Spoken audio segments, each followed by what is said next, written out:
Olá, amante do terror.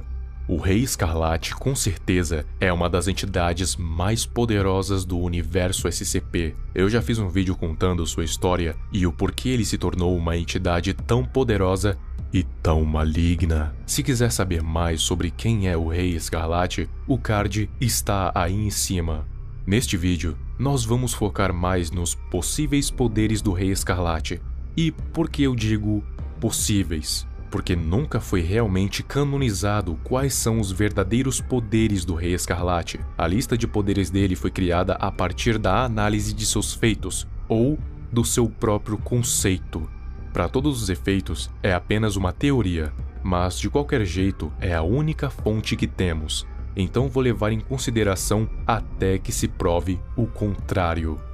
E é bem importante saber que em nenhum momento eu vou usar o termo semi-onipotência, porque eu acho esse termo falho e sem nexo, já que onipotência é o poder absoluto e imutável. Não há como beirá-la literalmente. Semi-onipotência é só um termo usado para um personagem muito poderoso que, na visão de seres que os olham de baixo, são quase onipotentes ou semi-onipotentes. Em suma, esse termo é inexistente, só foi criado para simplificar seres que possuem uma gama super alta de poderes cósmicos, mas o termo em si não existe.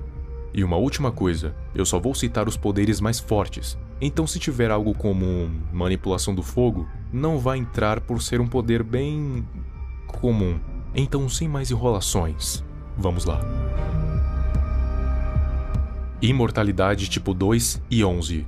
A imortalidade tipo 2 pertence aos usuários que não podem morrer por causas naturais, e a tipo 11 para aqueles que possuem a capacidade de se regenerar. Mas não se engane, porque a regeneração do Rei Escarlate é regeneração Rank A. A regeneração Rank A não é uma regeneração qualquer.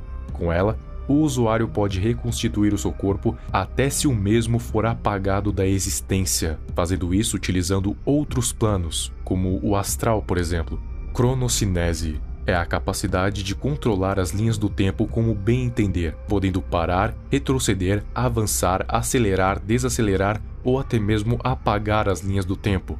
Não se sabe se o Rei Escarlate possui alguma limitação quanto ao quanto ele pode manipular. Manipulação da alma. Pode controlar tudo o que tem a ver com o princípio vital de todos os seres vivos, não necessariamente sendo a alma, mas a base vital, o que faz o ser vivo, vivo, além de poder praticar outras artes como a necromancia, a absorção de almas, possessão, ressuscitação e telecinese. Spatiocinese. O usuário pode manipular o espaço tridimensional em todas as dimensões e planos, não importando se é físico ou não, podendo manipular até mesmo o espaço de um sonho ou imaginação, e ele pode quebrar as fronteiras entre os planos. Suas limitações incluem só poder manipular o espaço existente, a extensão da manipulação é limitada, e o uso irresponsável pode causar danos irreversíveis ao tecido do espaço. Umbracinese. A escuridão é a literal falta de luz. Então, o usuário pode criar e controlar a própria escuridão, como controlar sombras, absorver a matéria com a escuridão, se tornar intocável, enfim, muitas possibilidades, vai da sua imaginação.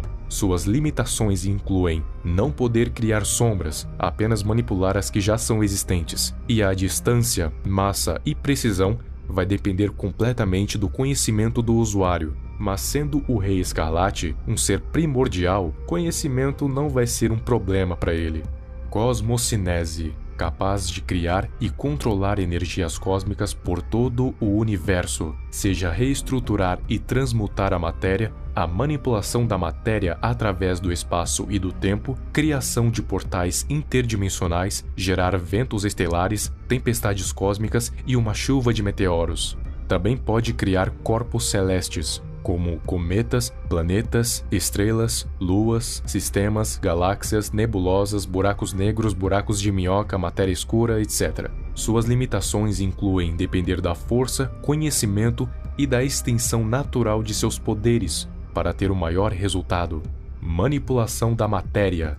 Pode manipular qualquer coisa que ocupe lugar no espaço físico, da maneira que ele quiser. Criação. pode trazer qualquer coisa à existência da forma que quiser, desde a simples matéria até criar uma nova linha do tempo, tudo usando a simples imaginação. Suas limitações basicamente incluem conhecimento, imaginação e domínio. Destruição, oposta à criação. A destruição, como diz o nome, é a capacidade de destruir qualquer coisa, reduzindo-as ao nada. Também pode ser conhecida como nulidade, a anti-existência. Necrocinese pode ditar como e quando as coisas vão morrer, controlando cada mínimo detalhe, sua trajetória até o fim da sua vida, mas é ineficaz contra alvos imortais. A temporalidade. Ele transcende o tempo, portanto, não é afetado por nenhum efeito que aconteça no tempo, como mudanças, danos, nada. Ele existe além do tempo. E geralmente usuários com atemporalidade também possuem a acausalidade, que é basicamente ser imune à manipulação da causalidade por estar fora das leis da causalidade. Conceder poderes. Como dito, pode conceder poderes a outros seres, como fez com os Devitas e com suas 7 esposas. Manipulação do caos. O usuário pode manipular todas as forças caóticas presentes no multiverso. Com isso, pode manipular até mesmo a probabilidade, sorte ou azar, manipular ou destruir as leis da física, manipular a realidade, manipular os conceitos e etc. Para você ter noção, tudo na realidade é um caos. Até um mísero átomo é um caos. Manipulação mental. Pode controlar todos os campos do cérebro, isso incluindo a criação e manipulação de memórias, controlar emoções, induzir ações, etc. Manipulação da causalidade. Pode controlar a causa e efeito das coisas, ou seja, como as coisas acontecem e os seus resultados. Isso o permite decidir quando, como e se as coisas acontecem, o tornando imune a praticamente tudo. No entanto, se o oponente tiver a negação da causalidade ou a acausalidade, então esse poder será inútil. Poder de danificar a árvore do conhecimento. Pode causar severos danos à fonte da existência, só não conseguindo fazer isso ainda por causa que ela é protegida por entidades tão poderosas quanto o Rei Escarlate, e é uma quantidade enorme dessas entidades, sendo muito difícil para ele chegar perto o suficiente para destruí-la. Mas ele só está juntando seu exército e aguardando a oportunidade perfeita para agir, e então quebrar o pilar da existência, e assim cumprindo o seu tão precioso objetivo, a extinção da existência.